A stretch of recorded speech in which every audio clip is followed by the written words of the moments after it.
બુલેટિનની શરૂઆત કરીએ।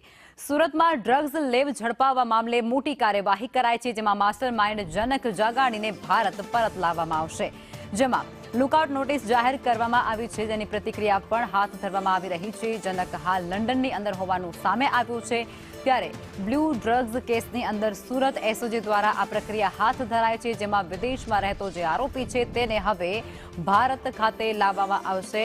Drugs લેબનો master mind છે, જેને હવે ભારત લવાશે। સંવાદદાતા મનીષ અમારી સાથે જોડાયા છે। મનીષ, વિગતો શું સંપૂર્ણ?